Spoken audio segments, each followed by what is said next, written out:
최덕선 목사님께서 나오셔서 말씀을 전해주시겠습니다. 우리 목사님은 서울 강서지방회 회장으로 지금 사역하고 계시고 화곡제일교회를 섬기고 계신 목사님 나오셔서 주님을 기쁘시게 하는 일꾼이라는 제목으로 말씀을 전해주실 텐데 우리 목사님 나오실 때 우리 큰 박수와 함께 축복하며 맞이하도록 하겠습니다.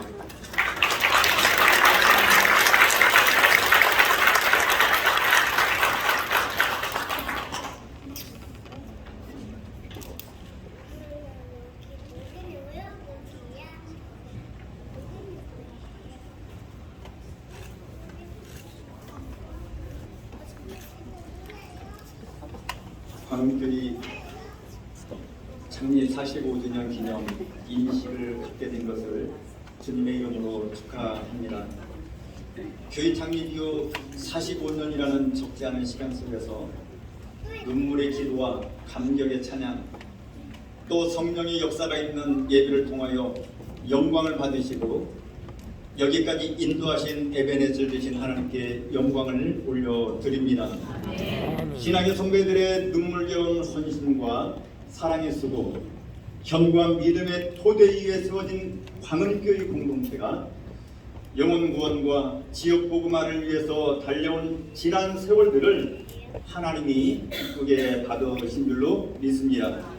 특별히 오늘 45주년을 맞이하여 교회를 섬기는 일꾼을 세우는 복된 날에 오늘 본문을 중심으로 하나님을 기쁘시게 하는 일꾼이라는 제목으로 잠시 말씀을 전하고자 합니다. 오늘 본문을 보면 사도 바울이 골로새인들에게 신앙생활의 기본에 대해서 몇 가지로 경면하고 있음을 보게 됩니다. 1장 9절을 보면 너희로 하여금 모든 신령한 지혜와 총명에 하나님의 뜻을 아는 것으로 채우게 하시고 이렇게 말씀하고 있습니다.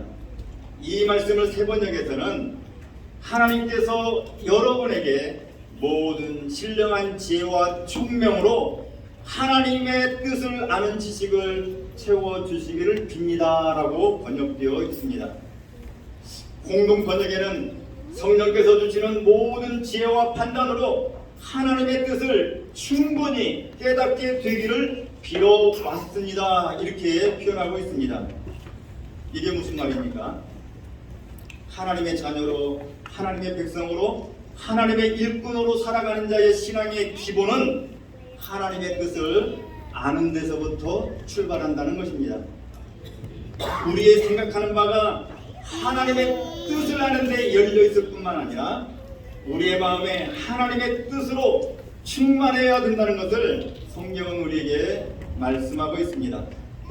저는 오늘 이곳에 있는 하나님의 구원받은 성도들이 하나님의 뜻을 아는 일에 더욱 힘쓰시기를 주님의 이름으로 당부를 드립니다. 하나님의 뜻을 알기 위해서 우리가 해야 할 일들이 있죠. 말씀을 사모하는 사람이 되어야 합니다. 아울러 오순절날 임했던 성령의 사람이 되어야 되는 줄로 믿습니다.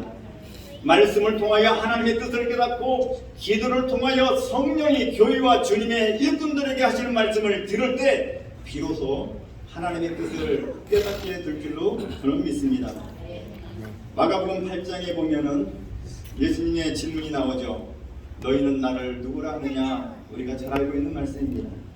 이 질문에 베드로가 주는 그리스도입니다 라고 예수님의 마음에 흡족한 대답을 하게 됩니다. 그런데 주님께서 고난을 받고 죽임을 당하고 사흘 만에 살아나야 할 것을 제자들에게 말할 때 베드로가 예수님을 붙들고 황변했다고 마가복음 8장 32절은 기록하고 있습니다. 황변이라고 하는 이 말은 헬라어로 에피티마오입니다. 이 말은 비난하다, 꾸짖다라는 뜻을 가진 말입니다. 다른 번역에서는 항의했다라고 기록하고 있습니다.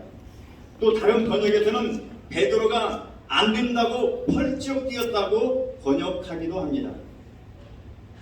왜 베드로가 비난하고 항의하고 안 된다고 펄쩍 뛰었을까요? 주님에 대한 애정, 스승에 대한 의리, 인간의 도리로서 아마 다양한 생각들이 그 마음속에 있었을 것입니다. 그런데 예수님은 단호하게 베드로를 꾸짖습니다. 꾸짖을 때 이 단어도 에피티마오입니다. 사탄아, 내 뒤로 물러가라. 내가 하나님의 일을 생각하지 않냐고 도리어 사람의 일을 생각하는구나. 하나님의 뜻을 알지 못하면 의리를 지키는 것이, 스승에게 존경을 표하는 것이 다 사탄의 일이 되고 마는 것입니다.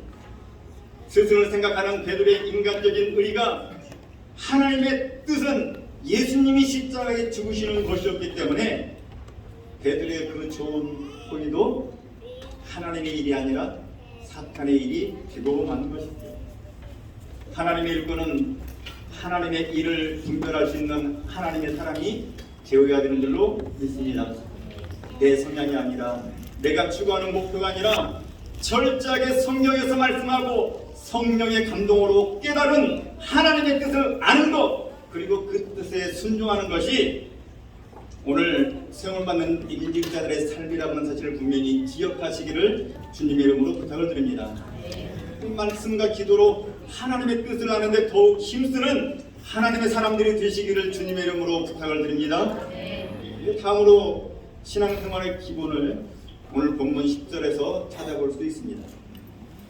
주께 합당하게 행하여 범사에 기쁘시게 하고 모든 선한 일에 열매를 맺게 하시며 하나님을 아는 것에 자라게 하시고, 공동 번역에는 이렇게 번역되어 있는 것을 보게 됩니다. 여러분이 주님께서 원하시는 생활을 함으로써 언제나 주님을 기쁘게 해드리고 온갖 좋은 일을 행하여 열매를 맺으며 하나님을 더욱 잘 알게 되기를 바랍니다. 이렇게 이야기하고 있습니다. 주님께서 원하시는 삶이 무엇일까요? 저는 하나님의 계명을 지키는 삶이라고 믿습니다. 주님께서 우리에게 주신 첫째 가는 계명은 하나님을 사랑하고 이웃을 내부와 같이 사랑하라는 말씀입니다. 하나님을 사랑한다는 것은 예배를 통하여 우리에게 구원을 주신 하나님께 전심으로 경배하는 것입니다. 그리고 주님의 몸된 교회, 신앙의 고백에 세워진 교회, 주님의 구원받은 백성들의 공동체를 사랑하는 것입니다. 오늘 임직하시는 분들, 주님의 일꾼으로 부르심을 입은 임직자들은 바로 주님의 몸된 교회를 세우고 봉사하며 섬기기 위함인 것을 믿으시길 바랍니다. 예배당에 나와서 영과 진리로 하나님께 예배하며 또 봉사하며 주어진 섬김의 일을 감당함으로써 하나님을 사랑하는 것인 것을 깨달으시길 바랍니다. 주님의 이름으로 모인 성도들을 섬기와 봉사를 통하여 기쁘게 하는 것이 바로 주님을 기쁘게 하는 것인 것을 깨달으시기를 주님의 이름으로 부탁을 드립니다. 10절 하반절에 보면 모든 선한 일에 열매를 맺게 하시며 이렇게 말씀하고 있습니다. 그리고 하나님을 아는 것에 자라게 하시고 라고 말씀하고 있습니다. 모든 성도들의 삶의 결과는 선한 일에 열매를 맺어야 한다는 것을 우리에게 가르쳐주고 있습니다. 선한 일의 열매가 무엇일까요? 영혼 구원일 수도 있습니다. 뜨거운 감사와 찬양이 될 수도 있습니다. 전심으로 기도하는 기도 공동체로 변화되는 것일 수도 있습니다. 전적으로 하나님을 사모하며 드려지는 성숙한 예배일 수도 있습니다. 또 주님의 몸된 교회의 확장일 수도 있고 전도에 불타오르는 교회로 변화되는 것일 수도 있습니다. 봉사가 활발해지고 자발적인 봉사자들이 넘쳐나는 교회로 변화되는 것일 수도 있습니다. 또 우리의 삶의 자리에서 다양한 방법으로 도와주시는 하나님의 은혜로 얻어지는 결과일 수도 있습니다.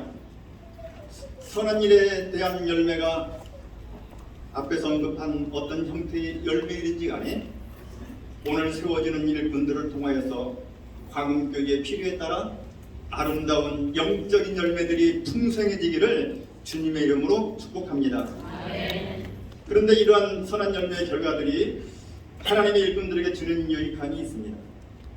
10절 뒤에 보면은 하나님을 아는 것에 자라게 하시고 이렇게 말씀하고 있습니다. 네, 하나님을 아는 것, 에피그노시스, 헬라어로 이렇게 표현하고 있는데 9절에도 에피그노시스라고 하는 이 단어로 하나님의 뜻을 아는 것이라고 표현하고 있습니다. 같은 단어인데 9절에서 말하고 있는 것은 일하기 전에 하나님이 원하시는 뜻을 알고 일을 시작하고 순종하라는 것이고 10절에서 말씀하고 있는 하나님을 아는 것에 잘하게 하시고는 하나님의 뜻에 순종하는 그 결과로 하나님이 나와 함께 하시고 나에게 역사하시고 나를 통해서 이루시는 놀라운 일을 경험함으로 말미암아 체험적인 신앙을 가지고 신앙생활을 하라는 것입니다. 살아계신 하나님을 만나고 그 하나님이 나의 삶 가운데 나의 섬김과 봉사 가운데 역사하시는 것을 경험하면서 봉사